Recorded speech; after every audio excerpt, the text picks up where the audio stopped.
అప్పుల బాధలు వెంటాడుతున్నాయా? అయితే 6 JVR వారి జాతిరత్నాలు ధరించండి. నమస్తే, వెల్కమ్ టు మనం టీవీ. నా పేరు వలి.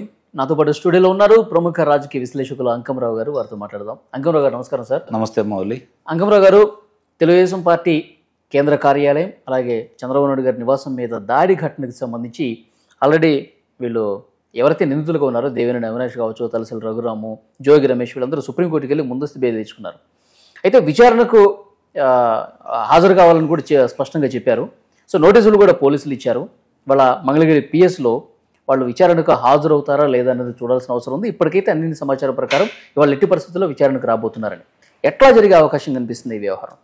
అంటే సహజంగానే ఇక్కడ న్యాయస్థానం వాళ్ళకు వ్యతిరేకమైన తీర్పు ఇచ్చిన సందర్భంగా వాళ్ళు అత్యుత్తమ న్యాయస్థానం ఢిల్లీకి వెళ్ళి వెలుసుబాటు తెచ్చుకున్న సందర్భంగా వెలుసుబాటుతో పాటు చిన్న మెలిక కూడా పెట్టింది న్యాయస్థానం. ముందుగా మీరు వెళ్ళి మీ యొక్క పాస్పోర్ట్లు వాళ్ళకి ఇవ్వండి, తర్వాత విచారణకి మీరు కూడా వెళ్ళి సహకరించండి. విచారణకు మాత్రం సహకరించాలి మీరు, కాకపోతే వాళ్ళ ఒక 3 వారాలు అదుపులో తీసుకోవద్దు అని చెప్పని న్యాయస్థానం తీర్పు ఇవ్వడం కూడా జరిగింది. దానికి సంబంధించి వాళ్ళందరికీ వీళ్ళు మరి ఇళ్ళకెళ్ళి ప్రస్తుతం లేరని చెప్తున్నారు కదా, వాళ్ళందరికీ వీళ్ళు తాకీదులు ఇవ్వడం కూడా జరిగింది. ఈరోజు ఇంకొక లాయర్ గారు కూడా ఉన్నారు దీనికి సంబంధించి, వారితో పాటు అందరికి కూడా విచారణకి వస్తారు. వాళ్ళు వచ్చిన తర్వాత ఏమి విచారణ ఇస్తారు, ఏం జరుగుతుందనేది తదుపరి విషయం. ప్రస్తుతానికైతే వాళ్ళు వస్తారని చెప్పని అక్కడ భారీగా బలగాలు మోహరించి ఉన్నాయి. ఆ బలగాలన్నీ వాళ్ళు అంటే ఎలాంటి ఇబ్బందులు జరగకుండా ఓకే అని చెప్పని వీళ్ళు చెప్తా ఉన్నారు. ఇప్పుడు వాళ్ళు ఏ సమయానికి వస్తారా ఇప్పుడు ఎదురు చూస్తూ ఉన్నారు. ఇంకా ఈరోజే వస్తారని చెప్పి అందరూ అనుకుంటున్నారు మంగళగిరి ఠానాకి. కాబట్టి ఇక్కడ మనం మాత్రం ఒకటి మాత్రం చాలా స్పష్టంగా అర్థమవుతుంది ఏంటంటే, వాళ్ళకు సంబంధించి ఇచ్చిన వెలుసుబాటుని ఇచ్చిన న్యాయస్థానమే విచారణగా హాజరు కమ్మంది కాబట్టి, విచారణలో పాల్గొంది కాబట్టి వాళ్ళైతే తప్పనిసరి పరిస్థితిలో రావాలి. లేకపోతే వాళ్ళు న్యాయస్థానాన్ని ధిక్కరించినట్టే కదా. అవును. కాబట్టి వాళ్ళు వస్తారు. మరి ఇవాళ వస్తారా రేపు వస్తారా అనేది చూసుకుంటే ఇవాళే వస్తారని చెప్పని సమాచారం ఉంది. ఇప్పుడు పోలీసులు విచారణ ఎట్లా ఉంటుంది సార్? విచారణకైతే హాజరవుతున్నారు కదా, ఏం అడిగే అవకాశం కనిపిస్తుంది? మీరు భోజనం చేశారా, ఓకే, లేకపోతే అల్పాహారం తీసుకున్నారా, పొద్దున్న ట్యాబ్లెట్లు వేసుకున్నారా, లేకపోతే ఇప్పుడు మళ్ళీ ఏమైనా కావాలా, కాఫీలు టిఫిన్లు ఏమైనా కావాలా అని చెప్పని అడుగుతారు. అందుకని ఇంకేం అడుగుతారు వాళ్ళు? ఏం జరుగుతుంది అక్కడ? వాళ్ళకైతే వెలుసుబాటు ఉంది. వీళ్ళు సహజంగానే వాళ్ళ మీద ఉన్న అభియోగాలకు సంబంధించి ప్రశ్నలు అడుగుతారు. మేము కాదు, మాకు తెలియదు అంటారు. అంటే ఇప్పటికీ చాలామంది పోలీసులు అప్పటి అధికారంలో ఉన్న పార్టీకి నాయకులకి మడుగులు ఎత్తిన వాళ్ళే ఉంటారు కాబట్టి వాళ్ళకి సపర్యలు చేస్తారనే మీ ఉద్దేశం? చేశారు కదా నందిగం సురేష్ వచ్చినప్పుడు. ఒక వ్యక్తి మీద అభియోగం ఉన్నప్పుడు అతన్ని ఏ విధంగా తీసుకోవాలి? రాసమర్యాదలతో జరుగుతూనే ఉన్నాయి కదా ఇప్పటి వరకు. జరిగినాయా లేదా నందిగం సురేష్ లాంటి వాళ్ళకి కూడా? మరి అంతకంటే భిన్నంగా వీళ్ళకైనా జరుగుతాయా? అంతకంటే గొప్పగానే జరగవచ్చు వీళ్ళకి. ఎందుకంటే తలసాని రఘురాము ఉన్నాడు కాబట్టి, దాంట్లో జోగి రమేష్ కూడా ఉన్నాడు కాబట్టి. అంతేగాని ఆ రోజు టీడీపీ ఆఫీస్ మీద మీరు ఎందుకు దాడి చేయడానికి వెళ్ళారు? ఆ సమయంలో మీరు లేరంటున్నారు. ఇదిగో ఇక్కడ మాకు దొరికినటువంటి ఆధారం, గూగుల్ టేకర్ ద్వారా మేము సంపాదించింది. ఆ సమయంలో మీరు ఎక్కడున్నారు ఏంటి ఆధారం చూడండి, దీనికి మీ రియాక్షన్ ఏంటి? ఇట్లా అడగరా? అట్లా ఏం అడగరాడు. మనం దాన్ని ఎక్కువగా ఆశిస్తున్నాం మాకు తెలిసినంత వరకు. అది చట్టబద్ధంగా వాళ్ళు ఒక అభిప్రాయానికి వచ్చేసి వీళ్ళు దోషులను తేలిన తర్వాత విచారణ చేయాలి, వాళ్ళని దోషులుగా తేల్చాలి అనుకుంటే జరిగే పరిణామాలు మీరు చెప్పేది. ఇప్పుడు అవినాష్ రెడ్డి గారిని చూసాం మనం. సరే, వీళ్ళు ఇక్కడ మన స్థానికులు, వాళ్ళు సిబిఐ వాళ్ళు కేంద్రానికి సంబంధించిన ఏం చేశారు ఇప్పుడు దాకా? అరెస్టుకు వచ్చి మళ్ళీ తోకముడి చెల్లిపోయారు కదా. ఇక్కడ కూడా అంతే అయింది. వ్యత్యాసం ఏమైనా ఉంటుందా? అప్పుడే వాళ్ళు అధికారంలో ఉన్నారు సార్. ఇప్పుడు అధికారంలోనే ఉన్నారు. అధికారంలో లేరా?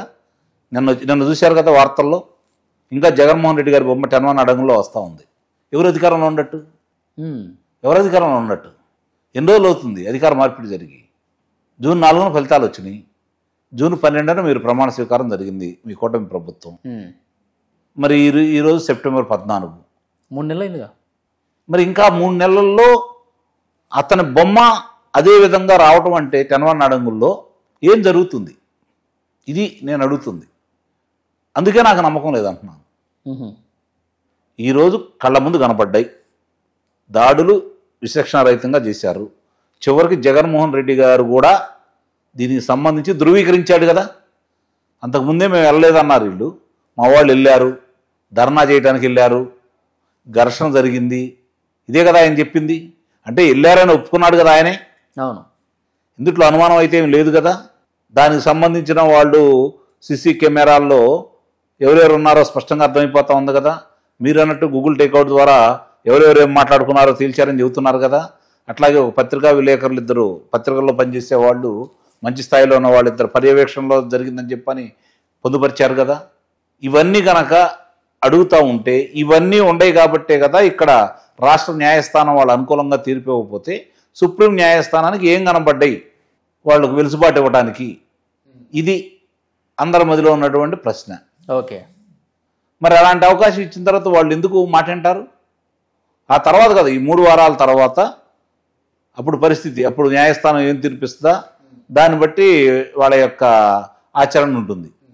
సో నందిగం సురేష్ని పట్టుకునేటప్పుడే కొన్ని బృందాలుగా ఏర్పడి గాలింపు చేస్తున్నారు. దేవినేని అవినాష్ ఎక్కడున్నాడు ఇప్పటివరకు తెలియదు. సుప్రీంకోర్టు నుంచి కొంత వెసులుబాటు వచ్చింది కాబట్టి ఇప్పుడు హాజరవుతాడు అనేది ఒక చర్చ అయితే ఉంది.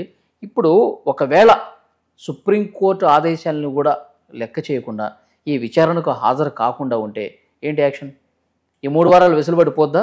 ఎప్పుడైనా అరెస్ట్ చేసేసుకోవచ్చా? ఎప్పుడైనా అదుపులో తీసుకోవచ్చు. రాకపోయినా కూడా ఈ 3 వారాల్లో వాళ్ళని అదుపు తీసుకోవడానికి అవకాశం అయితే ఉండదు. ఎందుకంటే ఆ రక్షణ కవచం ఉంది కదా వాళ్ళకి. వాళ్ళు రేపొద్దు ఇంకోటి పొందుపరుస్తారు. మేము వెళ్తే బలవంతంగా మమ్మల్ని అదుపులో తీసుకునేటట్టున్నారు మాకున్న సమాచారం ప్రకారం, కాబట్టి మాకు అంటే కౌంటర్ పిటిషన్ వేయచ్చాము సార్, మీ విచారణకు రమ్మన్నారు, పాస్పోర్ట్లు సరెండర్ చేయమన్నారు, ఏది జరగలేదు కాబట్టి మేము అరెస్ట్ చేస్తామని చెప్పి అంటే కోర్టు కూడా కొంచెం ఇక్కడ న్యాయస్థానం వాళ్ళకు వ్యతిరేకంగా తీర్పు ఇచ్చిన తర్వాత కేంద్ర న్యాయస్థానం అంటే ఢిల్లీలో ఉన్నటువంటి అత్యుత్తమ న్యాయస్థానానికి వాళ్ళు వెళ్ళిన తర్వాత వీళ్ళు ప్రభుత్వం తరఫు నుంచి దానికి కౌంటర్ వేయాలా వద్దా? వేసారా? లేదుగా. ఎందుకని వేయలేదు? అది కదా అనుమానాలకు తావిస్తుంది. చర్యలు తీవ్రంగా ఉండవు అనుకోవడానికి అది ఒక కారణం కదా. మరి దీన్ని పర్యవేక్షించాలి కదా సార్. ప్రస్తుత ప్రభుత్వంలో ఉన్న అధికార వ్యవస్థ అయినా సరే, అధికారులు ఎవరు 90% మంది ఇంకా జగన్మోహన్ రెడ్డి కొంతపాడే వాళ్ళు ఉన్నారని వాళ్ళే చెప్పుకుంటున్నారు కదా. వాళ్ళని తొలగించకుండా మీరు ప్రక్షాళన చేయాలంటే ఎట్లా జరుగుతుంది? ఎంతవరకు జరుగుతుంది? ఓకే, పురోగతి సాధించాలి అంటే చిత్తశుద్ధి ఉండాలి కదా అధికారుల్లో. ఎంతో కొంత ఉండబట్టి కొంత బయటకు వస్తున్నాయి, అసలు రాకుండా అయితే లేదు. అందరూ అలాంటి వాళ్ళని అందరూ ఒక ఘాట్లో కట్టలేదు నేను. ఓకే, కానీ పైన ఉన్నటువంటి అధికారులు ఇప్పుడు వాళ్ళు ఒప్పుకున్నారు కదా జత్వానికి సంబంధించిన విషయాల్లో, పై వాళ్ళ ఒత్తిడి వల్ల మేము చేయాల్సి వచ్చిందని చెప్పని వాళ్ళే చెబుతున్నారు కాబట్టి, పై వాళ్ళ పేర్లు చెప్పారు కాబట్టి అట్లా ప్రక్షాళన చేసుకుంటా వచ్చేసి కింద వాళ్ళందరిని కూడా సమీకరించుకొని అందుట్లో న్యాయబద్ధంగా చేయాలనుకున్న వాళ్ళు, ఆనాడు ఒత్తిడికి లోనైన వాళ్ళందరినీ గుర్తించేసి వాళ్ళకి బాధ్యతలు అప్పచెప్తే వాళ్ళు చేసిన దానికి వీళ్ళు ఏం చేయాలో ఒక నిర్ణయానికి వచ్చేసి అప్పుడు చేస్తారు వాళ్ళు. అలాంటి వాళ్ళని గుర్తించేసి ఆ బాధ్యతలు అప్పచెప్పారు అనుకోండి, న్యాయాలు జరుగుతాయి. వీళ్ళు ఎక్కడికి పోలేరు.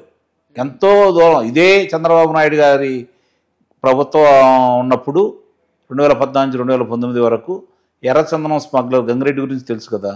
మారిషస్లో ఉంటే వెళ్తే పట్టుకొచ్చారు కదా. ఓకే, కాబట్టి ఆ రోజు ఉన్న వాళ్ళు ఎవరు, ఆ చేసిన వాళ్ళు ఎవరు వాళ్ళని గుర్తించుకొని అలాంటి వ్యక్తులను తీసుకొచ్చేసి ఎవరైతే వైఎస్ఆర్సీపీ పార్టీకి అంటగాగి ఇక్కడ ఉన్న సమాచారాన్ని జరవేస్తూ ఉన్నారో వాళ్ళందరినీ పక్క తప్పించేసి వాళ్ళ మీద న్యాయపరమైన విచారణ జరిపి దోషులుగా వాళ్ళు ఎటు తేల్తారు. కాబట్టి గూగుల్ టేక్అవుట్ ఇప్పుడు పోలీసులకు ఉండదు. ఆ గూగుల్ టేక్అవుట్ నేరస్తులకైనా ఉండేది. వాళ్ళని కూడా గుర్తించేసి వాళ్ళ విధుల్లోంచి తొలగించేసి శిక్షలు వేసారనుకోండి, మిగిలిన వాళ్ళకు భయం ఉంటే ఏర్పడింది కదా. వీళ్ళు కూడా అప్పుడు ఈ ప్రజాప్రతినిధులు కూడా అప్పుడు అంత ధైర్యంగా చేయరుగా, ముందుకు రాలేరు కదా, ఇష్టారీతిని ప్రవర్తించలేరు కదా, కళ్ళ ముందు కనపడతానే ఉన్నాయి కదా. అది ఇప్పుడు అనుమానం వస్తున్న కారణం, అది బలంగా ఉండడానికి కారణం అది. దాన్ని వీళ్ళు వాళ్ళ మీద ఉన్న అభియోగాలను తొలగించుకోవాలంటే ఇప్పుడున్న ప్రభుత్వం మీరన్నట్టు ఈ చర్యలు నిజంగానే వేగవంతంగా ఉన్నాయి, వీళ్ళని దోషులుగా మేము గుర్తించాము, ఇవి ఆధారాలు అని చెప్పి న్యాయస్థానానికి సమర్పించేసి వీళ్ళ వెలుసుబాటును రద్దు చేయించి అదుపులో తీసుకొని దానికి సంబంధించిన మీరు అన్నట్టు వెనకమాల ఉన్న 2 పెద్దలను కూడా బయటికి దక్కుని వస్తే అప్పుడు మనం దాని గురించి సంపూర్ణంగా న్యాయం జరుగుతుంది, చట్టం తన పని దాన్ని చేసుకుపోతుంది. ఆలస్యమైనా కూడా ఈ కూటమి ముందుకెళ్తుందని చెప్పి మనం భావించాల్సి వస్తుంది. చూద్దాం sir. Thank you very much. Thank you.